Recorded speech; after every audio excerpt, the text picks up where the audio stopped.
بنو المصطلق کے غزوہ سے واپسی پر سرکار دو عالم صلی اللہ علیہ وسلم مجروح خاطر ہیں۔ حضرت عائشہ فرماتی ہیں میرے آقا گھر تشریف لائے، چہرے پہ حزن و ملال کا تاثر جھلک رہا ہے۔ میں نے سلام عرض کیا تو آقا نے کوئی جواب نہ دیا۔ میرے دل کی دنیا پہ قیامت ٹوٹ گئی۔ تڑپ کر دوسرے رخ پہ آئیں، پھر سلام عرض کیا۔ رحمت عالم صلی اللہ علیہ وسلم نے چہرہ پھر پھیر لیا، اور حضور کا چہرہ پھرنا کوئی معمولی حادثہ تو نہیں دوستو، دونوں جہاں اس سے پھرے جس سے پھری تیری نظر، دونوں جہاں اس سے پھرے جس سے پھری تیری نظر۔ ابو لہب اتنا حسین ہے کہ ماں نے شولو کا باپ کہہ دیا، نام تو عبد العزا تھا نا، لیکن ماں نے کہا میرا بیٹا کتنا حسین ہے، چہرے پہ شولے ٹپکتے ہیں، یہ تو ابو لہب ہے۔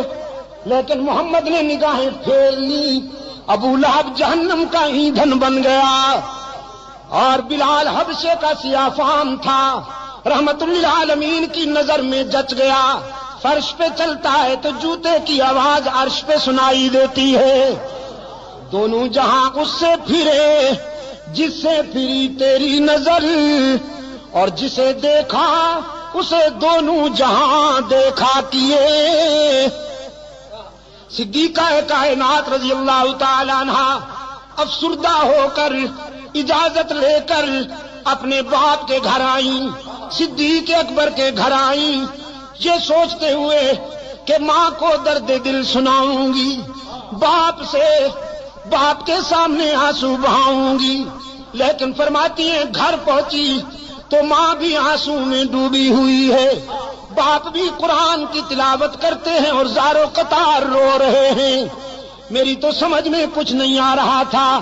دیکھا منافقین کا پراپگنڈا کیسے کیسے معصوموں کو مبتلا کر دیتا ہے۔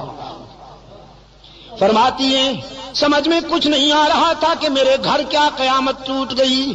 یہ تو ام مصطح کی زبانی پتہ چلا کہ عائشہ کتنی بھولی ہے تو، تیرے خلاف تو مستقل محاذ بن چکا ہے، مستقل محاذ بن چکا ہے۔ تیری کردار کشی کے لیے لمبی چوڑی دلیلیں دی جا رہی ہیں، افسانے گھڑے جا رہے ہیں، کہانیاں گھڑی جا رہی ہیں، قسمیں اٹھائی جا رہی ہیں کہ عائشہ ایسی ہے، عائشہ ویسی ہے، تجھے تو پتہ ہی نہیں ہے کسی بات کا۔ فرماتی ہے میں اس قدر متاثر ہوئی کہ بے ساختہ بخار میں مبتلا ہو گئی، گھر کے اس کونے میں چلی گئی مصلی اٹھا کر جہاں مکمل اندھیرا تھا، تنہائی تھی۔ ماں نے گھبرائی ہوئی بیٹی کو مصلی اٹھا کر جاتے دیکھا، سوچا کہیں جان سے نہ مار ڈالے خود کو، پوچھا بیٹی کہاں جاتی ہو؟ عائشہ نے کہا چپ رہیے، گھبرائیے نہیں، ہائی کورٹ تو ناراض ہو گیا ہے، ذرا سپریم کورٹ کا دروازہ کھٹکھٹانے جا رہی ہوں، اب اس کے دروازے پہ آنسو بہانے جا رہی ہوں جہاں آدم روتے ہیں، زکریا روتے ہیں، ابراہیم روتے ہیں، یونس روتے ہیں، اور سب کے آنسو پوچھے جاتے ہیں۔ آج اس کے محبوب کی عائشہ بھی آنسو کا نذرانہ لے کر جا رہی ہے، اللہ کی عدالت میں اپیل کرنے جا رہی ہوں، میرے معبود میرے کردار کو کوئی اور جانے یا نہ جانے، لیکن تو میرے کردار کو بھی جانتا ہے، افکار کو بھی جانتا ہے۔ یہاں عائشہ نے آنسو کی برسات میں اللہ کی عدالت میں اپیل کر دی، وہاں رحمت عالم صلی اللہ علیہ وسلم نے صحابہ کا اجلاس بلا لیا، صحابہ کا اجلاس بلا رکھا ہے۔ میرے آقا نے فرماتے ہیں بتاؤ کیا کروں، عائشہ کے معاملے میں رائے دو، کیا کروں؟ صحابہ رو رہے ہیں، کسی میں جرأت گفتار ہی نہیں، آنکھیں برس رہی ہیں، سسکیاں سنائی دیتی ہیں، آہوں کی آواز آتی ہے۔ رحمت عالم فرماتے ہیں بولو نا، عائشہ کے معاملے میں کیا کروں، لوگ ایسی ویسی باتیں کر رہے ہیں۔ ایک آواز آئی اللہ کے رسول اگر عائشہ سے آپ زیادہ ہی کبیدہ خاطر ہیں، اگر آپ کا دل زیادہ دکھ گیا ہے تو آزاد کر دیجئے۔ نبی کو بیویوں کی کمی تو نہیں، بس یہ آواز اٹھنی تھی کہ فاروق اعظم زارو قطار روتے ہوئے اٹھ کھڑے ہوئے، عرض کیا اللہ کے رسول یہ فیصلہ تو بالکل آخری ہوگا، پہلے یہ بتائیے کہ عائشہ کو آپ کی رفیقہ حیات بنانے والا کون ہے؟ پہلے یہ بتائیے کہ عائشہ کا رشتہ منتخب کرنے والا کون ہے؟ اس نسوانی پیکر کو آپ کے خانوادہ اقدس میں بھیجنے والا کون ہے؟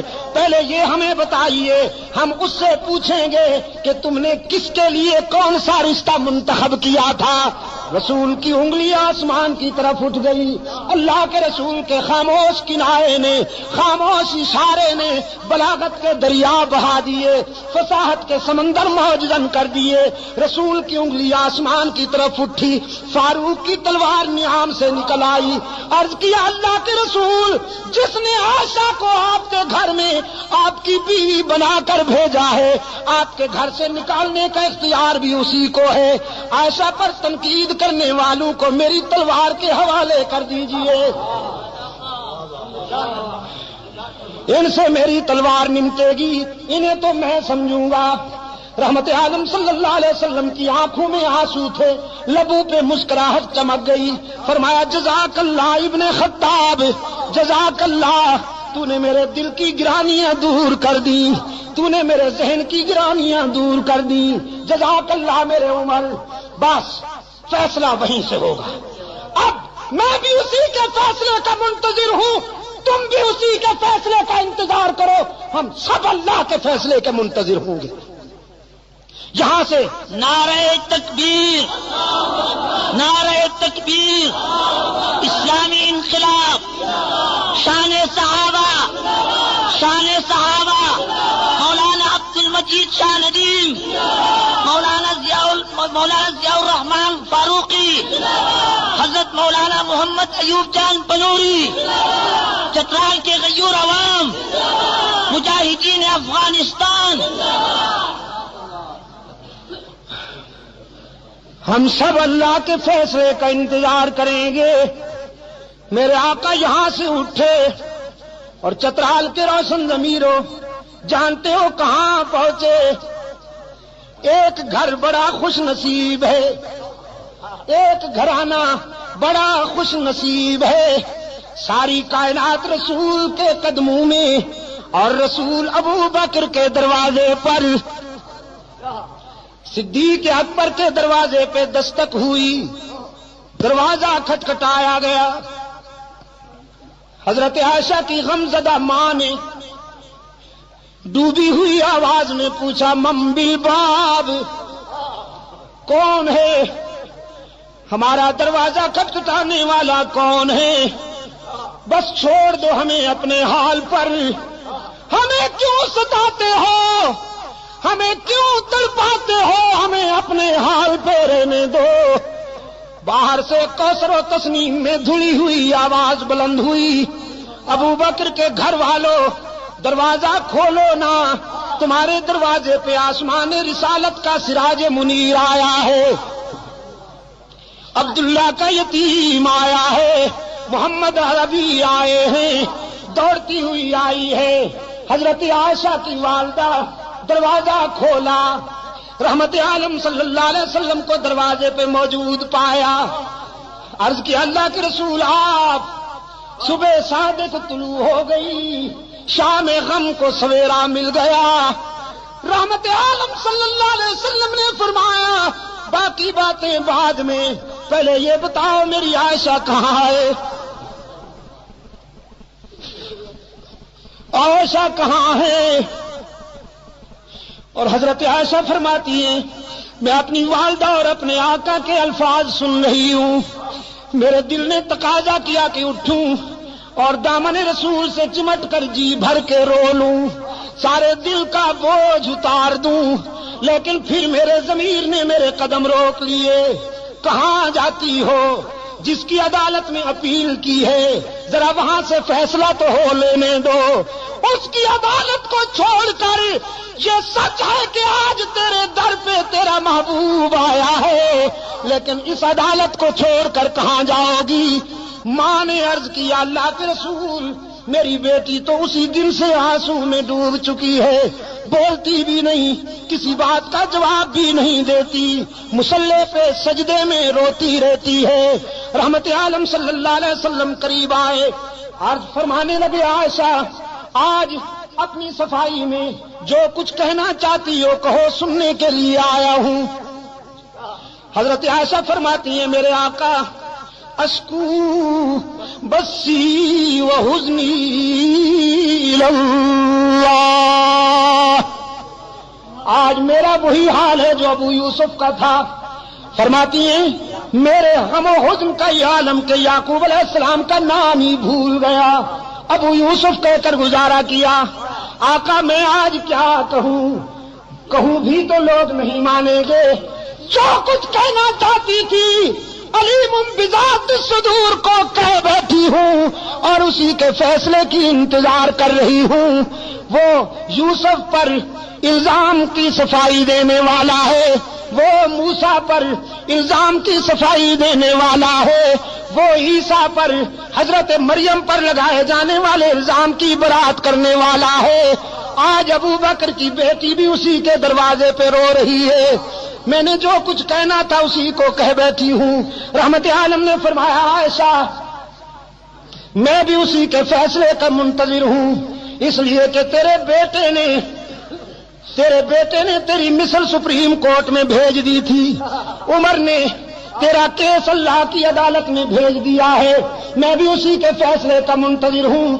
صدیقہ فرماتی ہے میں نے سوچا وہ بڑا بے نیاز ہے، نہ معلوم کب فیصلہ آئے گا، یہ تو معلوم ہی نہیں تھا مجھے کہ ہمیں میدان و ہمیں گو۔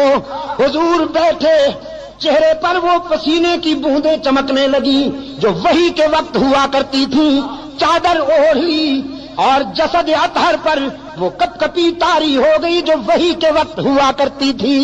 میں سمجھ گئی کہ کال مل گئی ہے، رابطہ قائم ہو گیا ہے، کانپتی ہوئی اٹھ بیٹھی، دیکھوں فیصلہ کیا ہوتا ہے۔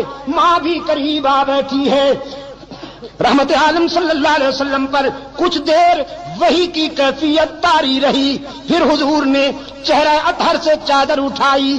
حضرت عائشہ فرماتی ہیں میں نے غور سے چہرہ رسول کو پڑھا اور رسول کے چہرے پر نظر پڑتے ہی میرے ضمیر نے مجھے بشارت دی، ایسا مبارک ہو تو کیس جیت گئی، تیری شام غم ختم ہو گئی۔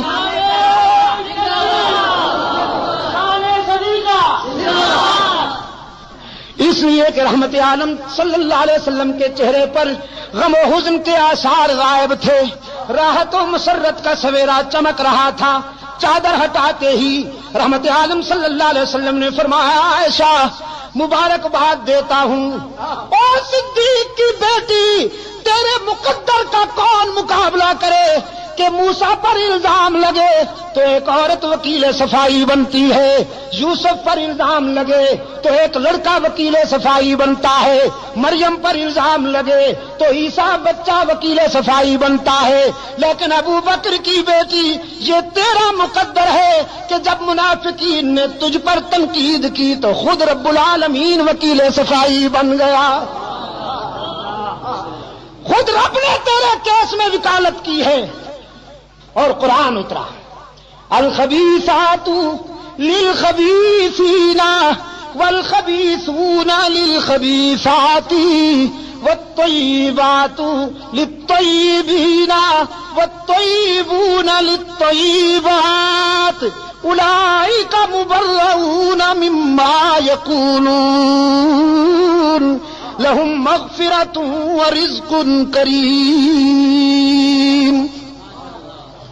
اور میں حضرت شیخ الحدیث مدظلکم میں اسی موڑ پر کہا کرتا ہوں اور اللہ سے دعا کرتا ہوں کہ حشر میں بھی وہ مجھے یہ سعادت بخشے کہ میں ام المومنین کے سامنے عرض کروں تیری پاکیزگی پر نطق فطرت نے شہادت دی، تیری پاکیزگی پر نطق فطرت نے شہادت دی، تجھے عظمت عطا کی عافیت بخشی فضیلت دی، خدا لم یزل کا بارہا تجھ پر سلام آیا، مبارک ہیں وہ لب جن پر ادب سے تیرا نام آیا، رسول اللہ نے رکھا ہے صدیق کا لقب تیرا، رسول اللہ نے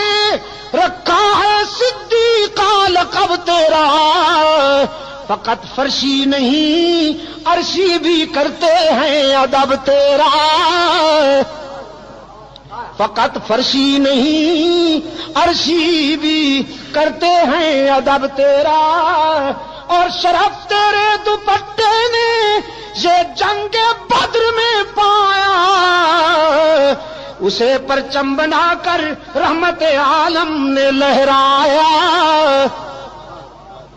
اور تیرا حجرہ امین خاص ہے ذات رسالت کا، بساط عرض پر ٹکڑا یہی ہے باغ جنت کا، اسی میں رحمت للعالمین رہتے تھے رہتے ہیں، تیرا حجرہ ہے جس کو گنبد خضرا بھی کہتے ہیں، اسی سے حشر کے دن سرور کونین اٹھیں گے، مگر تنہا نہیں اٹھیں گے ماں شیخین اٹھیں گے، اور شفاعت کی تیرے رحمت قدا سے ابتدا ہوگی، اسی پر امتوں کی مغفرت کی انتہا ہوگی، رب نے وہی فیصلہ کیا جو عمر کے جذبات کا تقاضا تھا،